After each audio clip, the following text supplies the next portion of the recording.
All right, so today's day 2 of what I would, I guess, call gym entries. Today was chest, triceps, and shoulders. Typically, when I start a workout, I like to do some dynamic stretching, as you'll see here, deep squats. I also do this really good lower back stretch right here. I really like to do this one every day before my workout, regardless of what I'm working, because whether it's squat, bench, or deadlift, I use a lot of my lower back and posterior chain for my power. For example, when I bench, I arch pretty good and use some leg drive, which is a little bit strenuous on my lower back. When I'm squatting, I typically will use low bar or high bar, but more so when I'm doing low bar, I'll feel it in my lower back. And in deadlifts, obviously, I'm going to feel that a lot in my lower back. Here I am rolling out the bottoms of my feet because they hurt from jump roping so much. I have really high arches in my feet, and so jump roping actually is something that my feet are having a hard time getting used to, as I've really only started doing it in this past 3 or 4 weeks. But it's been really helpful for getting warm and getting loose before I work out every day. Getting in that zone, I always put in music and skip to the beat. So normally when I jump rope, I'll do either a boxer shuffle, kind of like what you're seeing right now, or I'll do 2 feet at a time and keep them together and little jumps. You really don't need to jump that high when you're jump roping, just enough, like maybe a half inch at the most, as the jump rope's diameter is really small in comparison to how high you're jumping off the ground. I recently switched my pre-workout. It's actually only my second thing of pre-workout I've ever bought. The first one I bought was from Walmart. I think it was, I can't remember the name of it, but it was some generic brand. But this one was more of a name brand. It was nearly double the price that the first one cost. But it works really good. The reason I switched over was because my old pre-workout used to make me itch really bad when I was working out. And I guess that was due to the amount of beta-alanine in it. I'm not sure if the new pre that I have has that, but I haven't been itching as much. But anyway, this morning, as I was starting out on the bench press, I was feeling pretty itchy. And I had taken the new pre-workout. I've been taking it for probably about a week now. And this is the first time that I've had any itchiness from it. Hopefully it's just a fluke. It ended up going away after I got off a bench and started doing tricep dips. So maybe it was because of the position I was in. Just laying down, I have a lot more nerves being activated rather than when I'm doing dips. So here I'm just warming up for my heavy compound lift, which would be bench for today. I wasn't sure if I was going to do a 5x5 or a 5x3 today. Ended up doing a 5x5. I was going for 175, which I've done before for a 5x5. It's the heaviest that I've ever gone up for a 5x5. And I've had a point where I was able to do it pretty consistently, but recently I haven't been able to push it as well. And I think the reason for this is because typically I'll work up with progressive overload for a couple weeks, about a month usually. Sometimes I'll go for a month and a half. But the heavier I get, I'll come to kind of a training max. So that would be 175 in my case, to where I was getting it pretty consistent, but I wasn't really making a lot of progress, as it was still really hard to do every time that I was able to do it. And I wasn't properly doing deloads.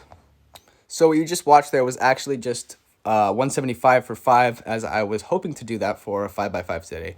But I ended up going and doing 165, as you can see here, keeping it controlled and using less leg drive today. I decided to not arch as much and try to focus more on using my chest and arms. So as usual, after my benching, I go over to dips, and usually I'll do a 5x8 or a 4x8, 5x10. Really, no 2 days in the gym are the same, regardless if it's 2 bench days or 2 deadlift days, as I actually ended up doing deadlifts, as you'll see later today, which I will elaborate on later. But if you can count, you may have noticed that I actually am doing sets of 15 in these clips. That's because I usually do these weighted with a weight belt. I've been working 4x10s with a 25-pound plate. And the reason for this is because I actually couldn't find the belt this morning for chaining that plate to me. So here are my last 5 reps in my last set. I ended up doing 5 sets of 15 for tricep dips. And this is more of a lower chest exercise the way I do it. I definitely feel it in my triceps, but it definitely activates that lower chest as well. So after this, I'll go over to the Smith machine and work 5 sets of 15 with controlled shrugs. I used to do this with a plate and 2 10s on each side. But that was more ego lifting rather than controlled and actual eccentric movements. And if you look closely, you may notice that I'm one of those people that when they do shrugs, I'm able to change the composition of my face, meaning I make weird faces. So after those shrugs, I decided to go over to incline dumbbell press. And this is a movement which I have been making a lot of progress on in the last couple months, as I started with 35s in each hand, doing 5 sets of 10 or 4 sets of 12. And here I'm working 5 sets of 10 with 50s in each hand, which was very cool to do. You may have noticed my Wu-Tang shirt. This just reflects the type of music I like to listen to while I lift. I like to listen to a lot of older hip-hop, 80s and 90s, Mobb Deep, Wu-Tang Clan, GZA, stuff like that. I really like that older style. There's a lot of really good beat to it. Not to say I don't listen to any new rap, but for the most part, it's those older guys. So the more I train, it seems that my pushing exercises, so overhead press, not necessarily bench press, but overhead press and incline presses, I tend to grow really fast at, and I have a lot of stimulus. Like I was saying yesterday, my arms have always been a strong point, and I think that particularly my shoulders are. Which leads me into my next exercise, which is the lateral dumbbell raises. I worked, I think, 2 sets of 12 with 20s, and then I switched over to the 15s and did 3 more sets of 15. I've been trying to incorporate these as often as I can in my split because honestly, I want to build capped shoulders. I want to build a wider frame and have that Dorito look, which just goes to reflect on the double-edged sword that is power building, as you want to maintain a good physique and look good, as well as be able to pull as much weight and move it as efficiently as you can. So recently I've been putting more time and effort into my bodybuilding portion of the workout. Not to say that I'm putting any less time into my compounds, it's just that generally the bigger you are, the more muscle mass you have, the heavier you'll be able to lift. So in this new experiment, I want to get up to around 180, 185 pounds. Right now, I'm sitting at around 173, so I think 10 pounds won't be too hard to gain. And it will be cool to see how that extra muscle mass will affect my strength gains. I do believe that everybody has an optimal body weight that they should be competing at in powerlifting for their specific body type. So while it's entirely possible for me to get up to 200 pounds, it definitely would not be optimal for me to be pulling as much weight as I can. So after my lateral dumbbell raises, I headed over to the tricep extension machine and did 5 sets of 15 on that. I like to work a lot of volume with the arms because I've heard that your arms are able to take a lot more of a beating and have a faster recovery rate than your other body parts, which would make sense because they're relatively small. And I've always had naturally good arms, so it's perfect for me to try this experiment and work them more frequently and work high volume with them.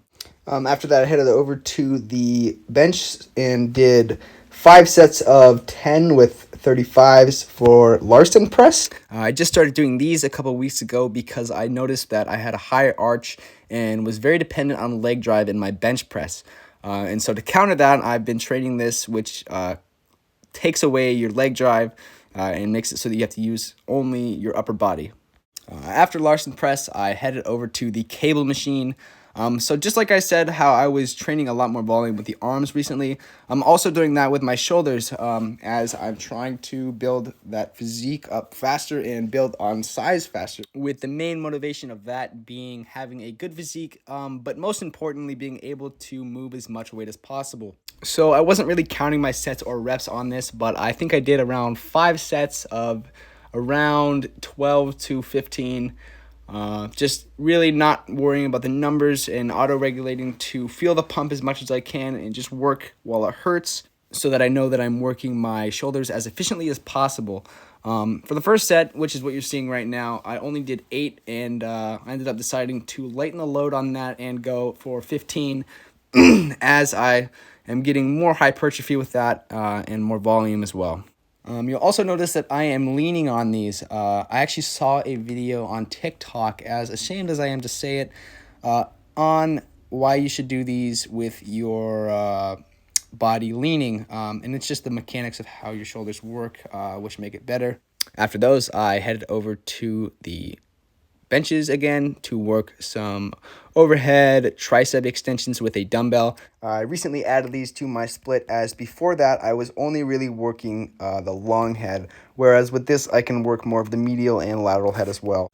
I've also noticed that when I do these, when I flare my elbows out, kind of like you're seeing, I definitely feel it more in my triceps than when I try to keep them straight and move the dumbbell more back rather than down. After these, I went over to dumbbell chest flies. I used to do these on the cable machine, but I decided to start doing them with dumbbells, as I did them on cables for a while, and then I tried them with dumbbells and had terrible stability. And so I do want to train those stabilizing muscles as well, because I think it'll help me more if I want to increase my bench press. I think one of the most beneficial changes I've ever made to my training happened a couple weeks ago.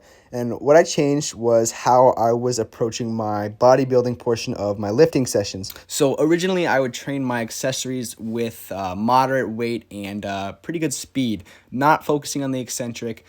Just trying to move the weight and make it look good. But I kind of noticed that I started hitting plateaus in both my compounds and in my accessories, just with how much weight I was doing and if I was, progressing over time. And I really wasn't. So what I changed was lightening the load and trying to control the barbell or whatever I'm moving on the eccentric portion of the lift, and then rocketing it up with my strength, not necessarily trying to push with speed, but control.